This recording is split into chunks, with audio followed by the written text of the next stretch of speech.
disturbing dream. It's a very literal title this week. It is about the king's dream, King Nebuchadnezzar. And we are exploring part 1 of chapter 2. And King Nebuchadnezzar has this very vivid and disturbing dream. He brings his magicians, enchanters, sorcerers, and astrologers to order them to interpret this dream. And so today we're going to look at why the king responded in this way to this particular dream. I'm sure he's had other dreams in the past as well. And then how Daniel's response can show us how God can guide us towards wisdom and tact with just a simple act of praying and then requesting that God can and does meet our needs. What I hope we can take away from this is that seeking wisdom is not to get a simple revelation of something in the moment. But in order to seek this wisdom, we must also prepare a place for it to flourish. We must prepare our hearts for it to grow, for it to connect with us, if you will. Wisdom, I think, will only be received, godly wisdom that is, will only be received into a heart and mind that desires to be wise and seek understanding from God, but for also his glory and for his purposes. When I first read not necessarily the dream, I suppose I did read that as well, but I did, it's all right. I did think about sometimes the dreams that I have. I'm going to give you an insight into some of the strange things that I've experienced, and I think why the king, maybe this is a similar experience maybe to what I have, and I will say now, I don't mind if you don't have this experience when you dream. I don't really mind. It's just what I've gone through, but maybe give you a little picture of how it may feel, maybe how Nebuchadnezzar might have seen it. There's dreams that I have that are so vivid, that are so clear, that for at least probably 30 seconds after I wake up, it feels like I'm still in, the dream is part of my reality. There's a weird thing that goes on that it doesn't happen very often, but it's so vivid and so strong that I wake up thinking that's a sort of reality for a very short time. And then suddenly 30 seconds, you're aware where you are, and you wake up and you think, okay, that's not real. And I do wonder, I know if we get to the text next week, you'll see just how vivid the king's dream is, and maybe get that sense of why he woke up so disconcerted by all. Sometimes I've had dreams only realizing afterwards, but I've had many occasions of deja vu. That is experiences where you feel like you've had the exact thing happen already in the past, but then it's happening again. I have to say, it's not anything spectacular. It could literally be standing speaking to someone about the weather, and then suddenly I think, hang on, in this exact moment, for a few seconds, I think, I've had this conversation before. Literally in this moment, with this person, in this environment, with these specific conditions. And that itself can be disconcerting. It's normally brief and it's over quickly, but it still can be a little disturbing. And I don't claim to have any special abilities to tell the future. And they are remarkably insignificant things that I see. And they're just mostly moments where I might have had a conversation for a few seconds. But every time I know that those particular events have come from a dream, I immediately know it can't be that I've experienced it, so I must have dreamed it. And this is going to sound weird to you because you're going to think he's a little bit crazy. But if you read the Bible, this does happen. God does give dreams to people. He does also give visions. And to give you a definition, dreams are obviously when you're asleep. Visions are when you're awake. And so we'll see that, and we'll see that in Daniel. But there is this sense sometimes that I certainly experience this sort of deja vu, but more the king's dream I think we'll see is more of this sense of he was in a reality. He was seeing into a reality, but couldn't quite explain what it was about. And so I think it might help, just from my own experience as I've read this and think, I can see why he might have said what he said and done what he done. Nebuchadnezzar's dream is much more like he experienced a future reality, a future time. And maybe he had the same feeling being in a reality for a short while after he awoke. So let's dive into our first few verses. Daniel 2, 1-3. In the second year of his reign, Nebuchadnezzar had dreams. His mind was troubled and he could not sleep. So the king summoned the magicians, enchanters, sorcerers, and astrologers to tell him what he had dreamed. When they came in and stood before the king, he said to them, I've had a dream that troubles me and I want to know what it means. Excuse me. In the ancient world, certainly of this time, dreams were considered to have a huge significance, to the point that dreams were considered communication from the gods. And I say not the God of the Bible in this particular context, but from the gods that they worship, small g gods, as it were. The king, in this case, would likely have believed it to be from the goddess of love and wars, Ishtar, as we looked at last week, or even another one of those gods, but of that occult belief. So he would have thought that's a communication from a god. He would have also believed it to be a dream of the future. And so when we're understanding why we're told about this particular dream, it is important to understand the weight he's attached to this dream, and therefore why he then responds the way he does. So for the king, he believes his gods have spoken to him, and so wants to understand what this communication is all about. Now, the magicians, the enchanters, the sorcerers, astrologers are what could be seen, certainly at that time, as the king's cabinet. They advise the king on matters of state. This is no joke.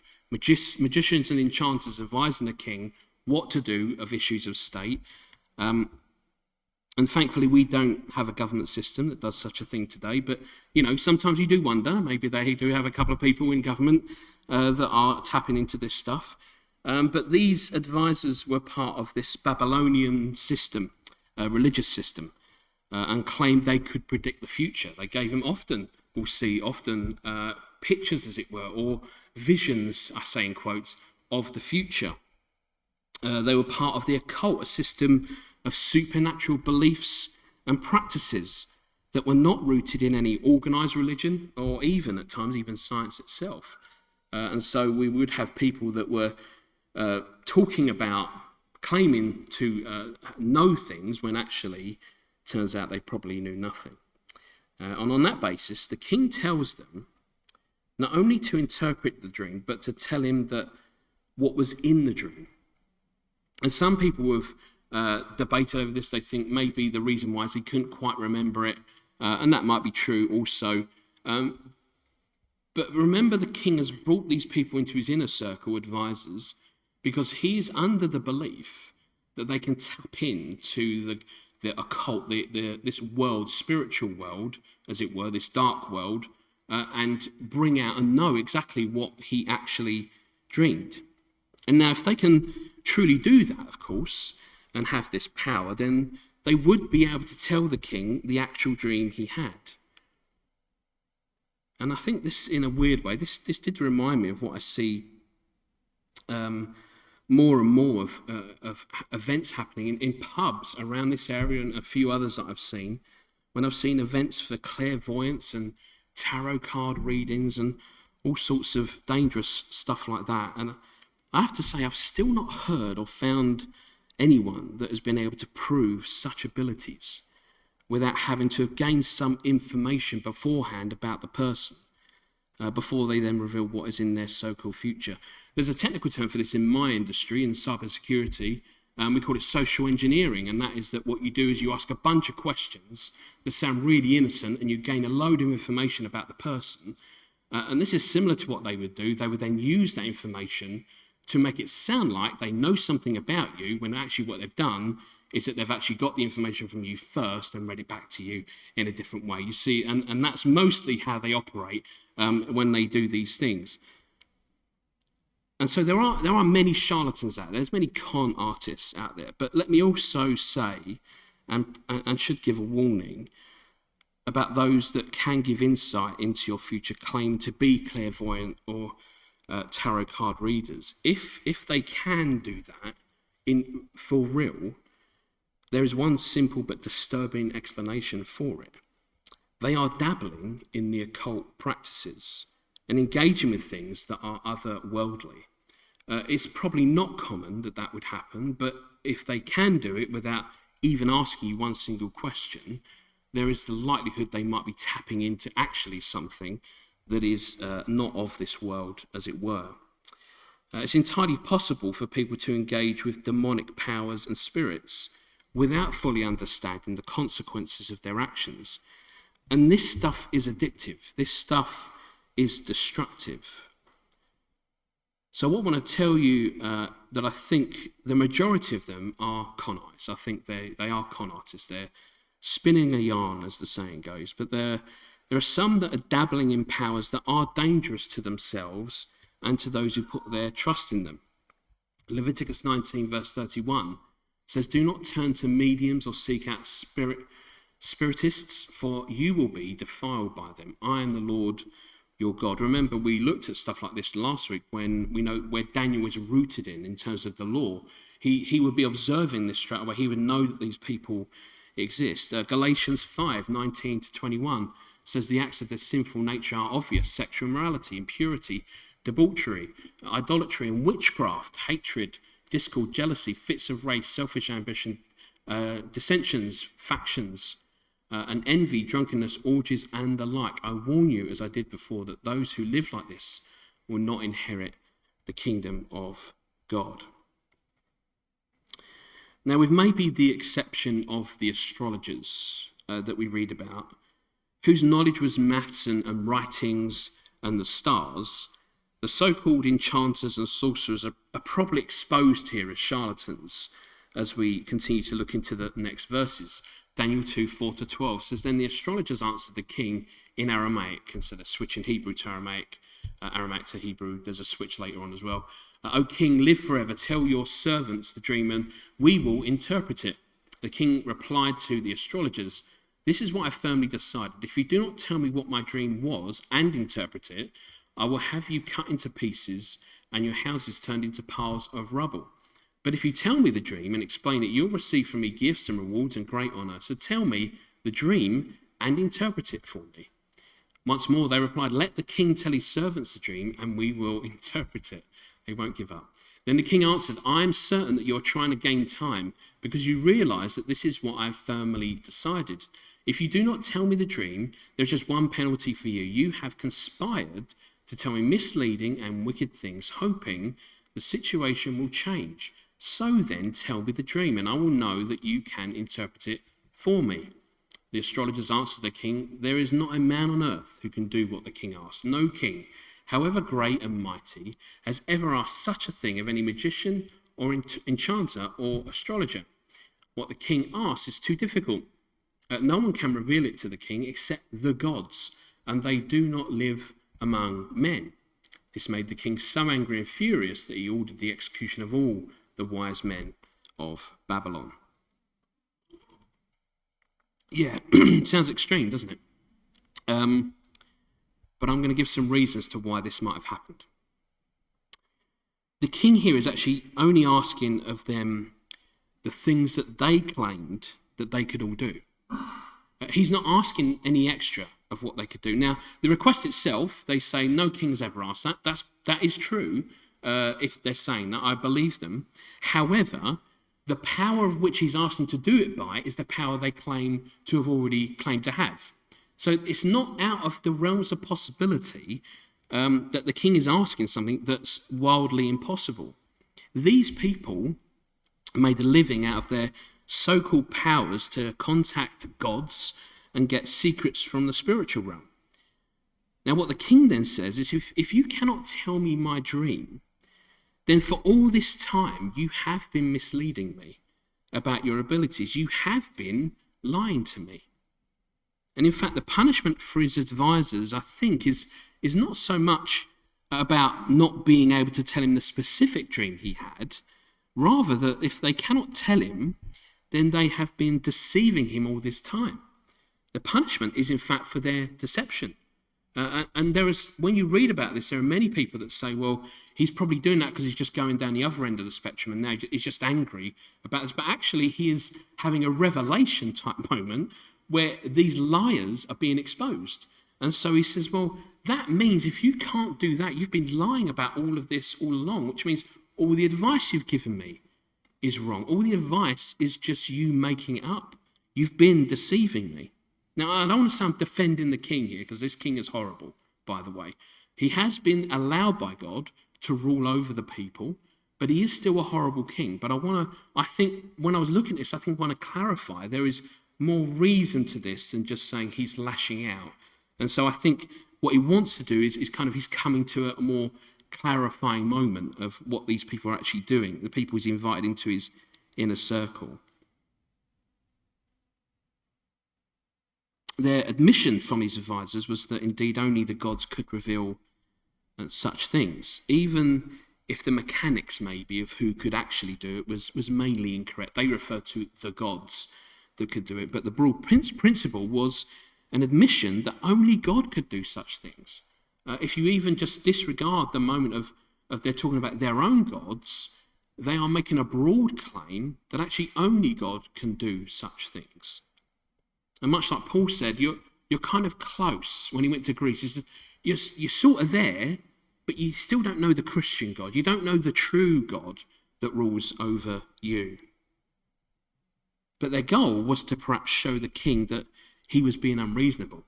And so they do it with this kind of, I suppose, gentleness, but at the same time they're saying to him, I think we're trying to say you're being unreasonable about this request. The problem is if they believe that their God spoke to them through dreams, then the king is well within his rights to ask what he is asking.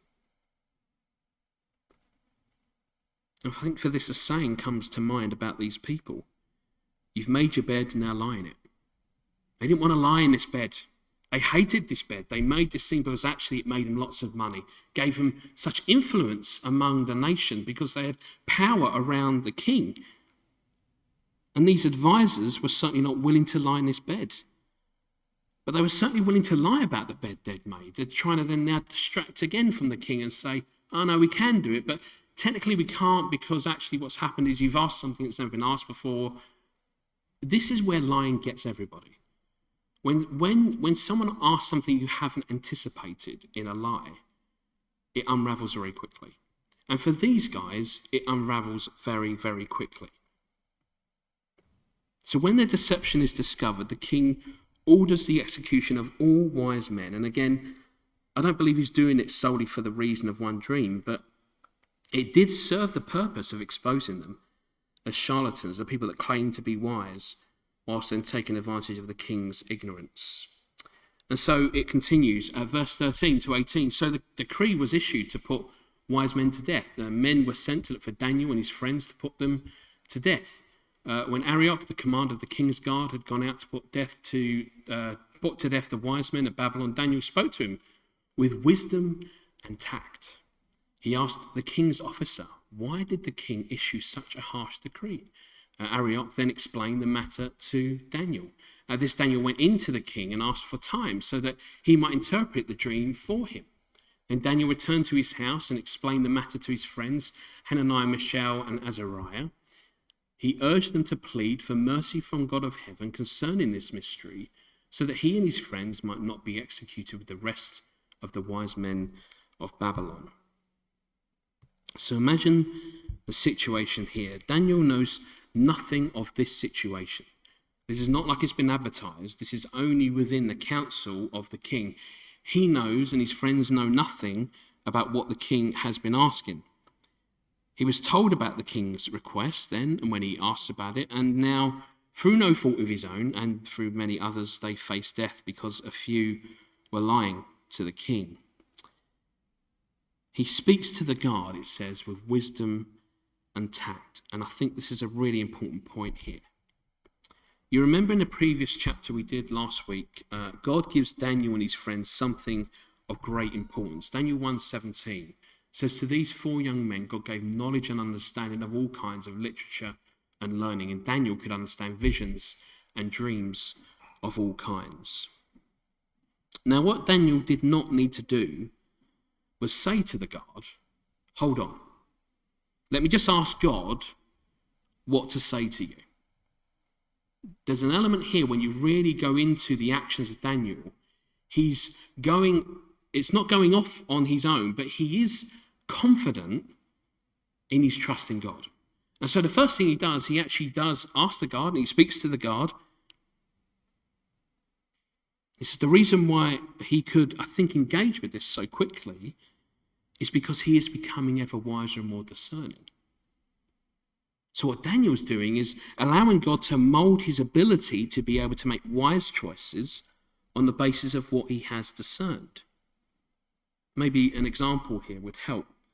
When we're faced with a situation, it is right to pray and ask God for guidance. But I also want to show you that in the experience of those situations, God teaches us how to grow in being wise and discerning for the next situation. Now, what I'm not saying is as you grow in that, in being wise and discerning, that we need God less and less. What actually happens is, and I think this is how it works, is that our conversations, our prayers with God become less childlike. They become more mature in our interactions with God than when they were before. So with each situation, God shows us how we can learn from the last situation, and we gain a bit more experience and a bit more wisdom, be a bit more wise and a bit more knowledgeable, a bit more understanding. And so what we're not going to do in the next situation is then repeat again and ask exactly the same thing. Now what we're going to do, we're going to have a more mature conversation with God for the next situation. And so it keeps going on and on. We grow in our relationship with God. We get more mature as we understand the learning from each situation. It becomes ever more mature the more we learn from God. So when we go back to him, the level of interaction with God becomes more mature, more revealing, and so we trust him more and more. We are able to understand God that little bit more. We learn from our experience in every situation, and the more we trust in him to reveal more to us, the more we trust in him again. And it comes back to this saying, I've heard this a long time ago, and I never really understood it. I thought it was something that Christians would say a lot and not really know the meaning of it. But this term, God is more. And I think it needs to be redefined as to what that is. We're quite comfortable, I think, sometimes. I don't want to say this because I've also heard videos on this, which it sounds terrible. We do box God in a bit. We do say, this is what God is. This is it. I've defined God as this. But God is always more than that. God is always more than the God we think he is. He's always more. And sometimes that isn't because there's something necessarily bad we're doing, but it's because how can this mind fully understand an infinite God, an infinite, merciful, loving God? How can this small mind understand that? Ephesians 3, verse 20 to 21 says, now to him who is able to do immeasurably more than all we ask or imagine, according to his power that is at work within us, to him be glory in the church and Christ Jesus throughout all generations, forever and ever. Amen. To him who is able to do immeasurably more than all we ask or imagine. This is Daniel. This is also Daniel right here, right? Daniel has the confidence to go to the king right now, this first step, because he knows his God can do so much more than what he can do. He knows that God can use and will use this situation to bring glory to himself, to reveal himself through this event. So Daniel goes straight to the king, asks him for more time to interpret the dream for him, and notice what he does not say.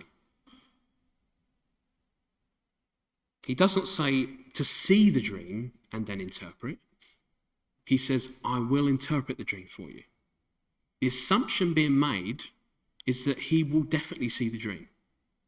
Now, that's not because Daniel's got any particular ability in himself, but he knows God will deliver, and he trusts him. He trusts in God to do that. So he said, I will interpret the dream, but all I need time for is to interpret the dream. I know God's going to give me what the dream is. And we'll see that later on, certainly in next week's sermon. His confidence in God meant he knew that God would not fail him, especially since we learn that God gave him the ability to interpret dreams. So God would not give him that ability were it not that God could also show him the dream. And we then see Daniel and his friends seek God earnestly in prayer to see the dream and so interpret the dream.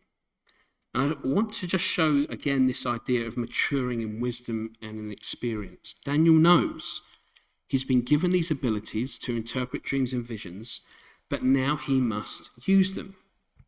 Verses 18 to 19 in our reading says, he urged them to plead for mercy from the God of heaven concerning this mystery, so that he and his friends might not be executed with the rest of the wise men of Babylon.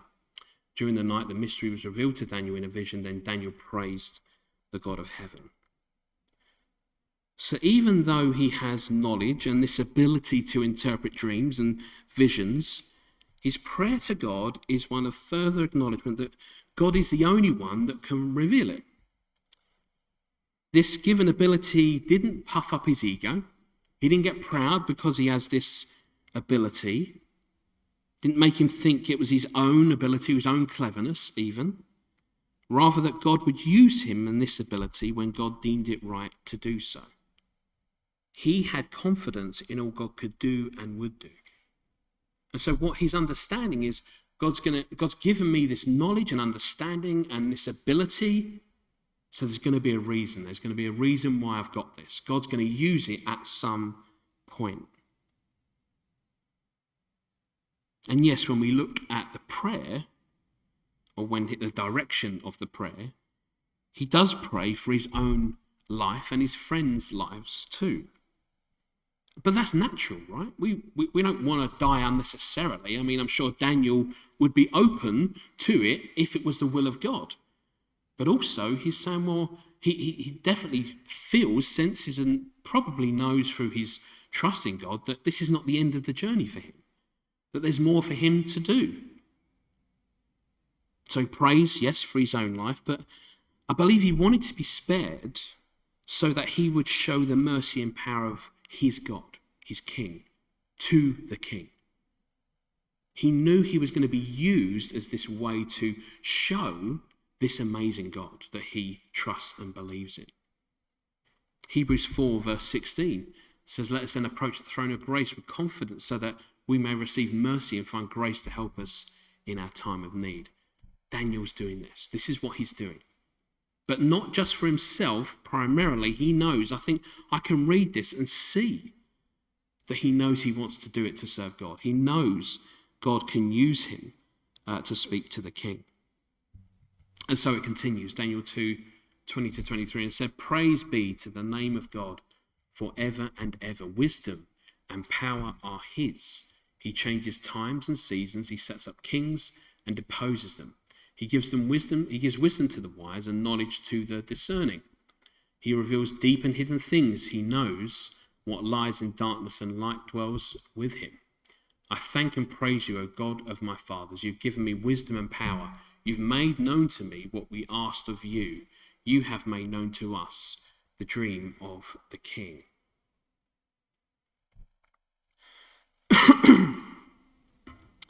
And I think this is where we come to the crucial application, I think, for this message today. First of all, Daniel acknowledges that God has wisdom and power. He said he commands the season and controls who rules the kingdoms. But I just want to focus here on the second part of verse 21.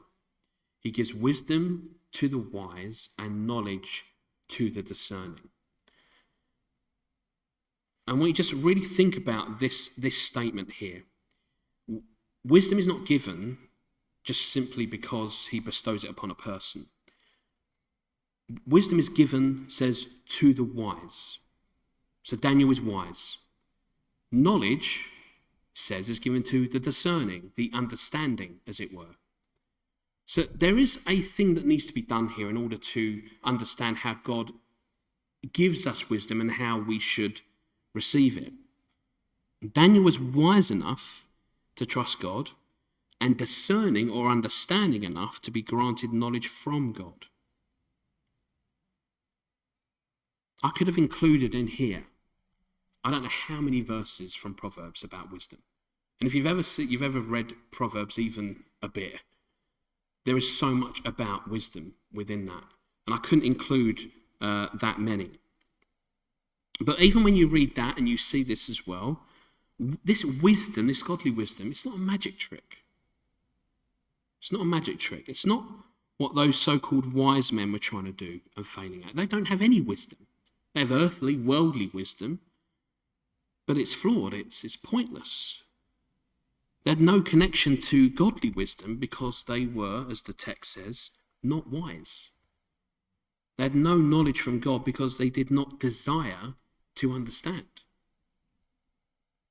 And I think this is where I believe this is where the danger lies for us as believers. Many, as I read at the start, the reason for going through Daniel in part, many are so obsessed with the spectacle of what God might give us in abilities and gifting that I think we're in danger of no longer wanting to pursue understanding and how to be wise. Do you know why we might do that? And I think I'm guessing here, because I'm only guessing from my own experience. I think because pursuing understanding and to be wise is a bit boring. I think seeing the spectacle of what Daniel could do, interpretation of dreams, and then later on, as Anton has conveniently opened the Bible to, later on we'll see these amazing visions, focus so much on that we actually leave behind the fundamental reason why we're learning from Daniel and many others. It is to gain understanding of this amazing God. It is to get to understand who he is, his character, what he has done. Even now, sadly, in my own experience that I've seen, many churches are afraid of teaching scripture and instead generalize and sum up entire books of the Bible in one 20-minute sermon.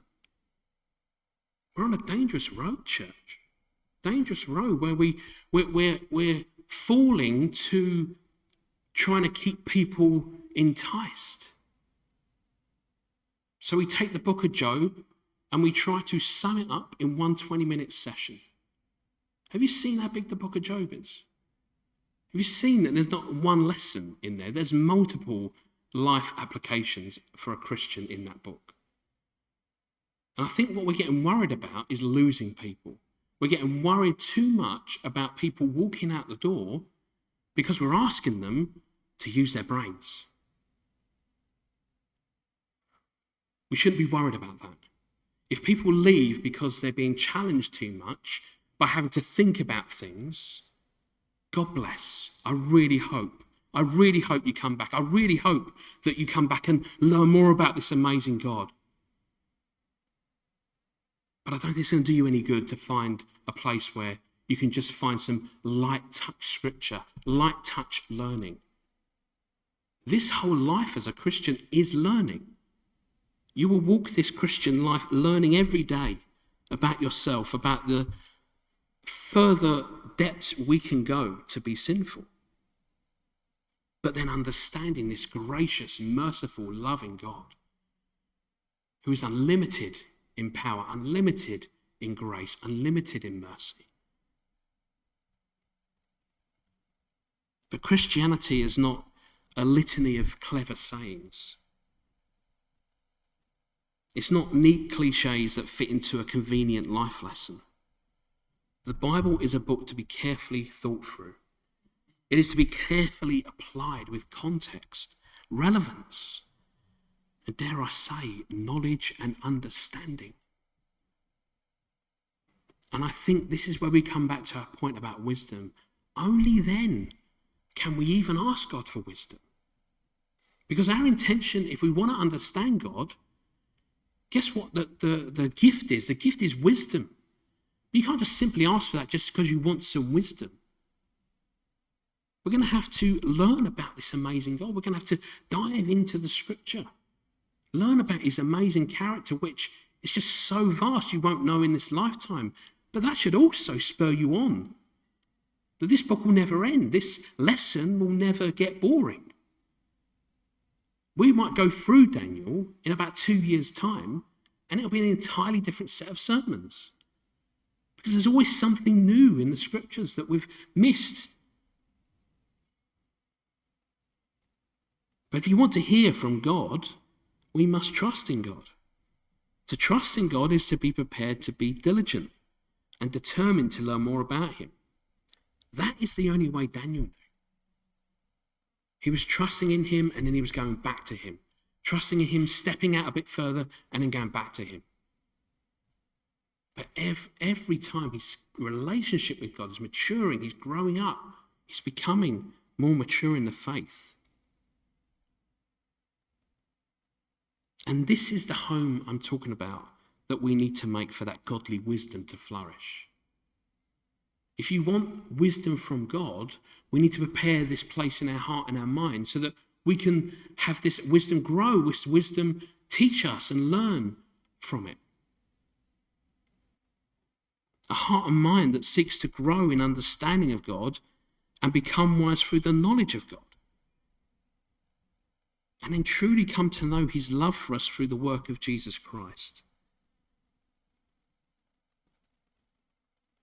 There's this lesson of Daniel will repeat again and again of his determination to keep stepping a bit more forward, a bit more trusting in God each time. But I would argue this, Daniel does not stay the same by the end of this book. I would argue that from when he began to when he is finished, this is almost a different man in terms of his relationship with God. He is so trusting in God that he does all sorts of amazing things, that God uses him for such amazing events and such amazing things that even Daniel, I don't think, could understand, but he learned from it, and I think he grows from it. And I think that should be a lesson for us too. If we're talking about wisdom here, we need to be learning about this amazing God through the Bible, not shortcutting the process. Don't be afraid to spend a short amount of time on a few verses learning about this amazing God. Don't be afraid. Trust in God as he has been telling us to do all this time. So I'm going to leave you with this verse here, and then we'll have some time of worship together. Colossians 2:2-3, my purpose is that they may be encouraged in heart, united in love, so that they may have the full riches of complete understanding, in order that they may know the mystery of God, namely Christ, in whom are hidden all the treasures of wisdom and knowledge. I'm going to pray, and then we'll worship together.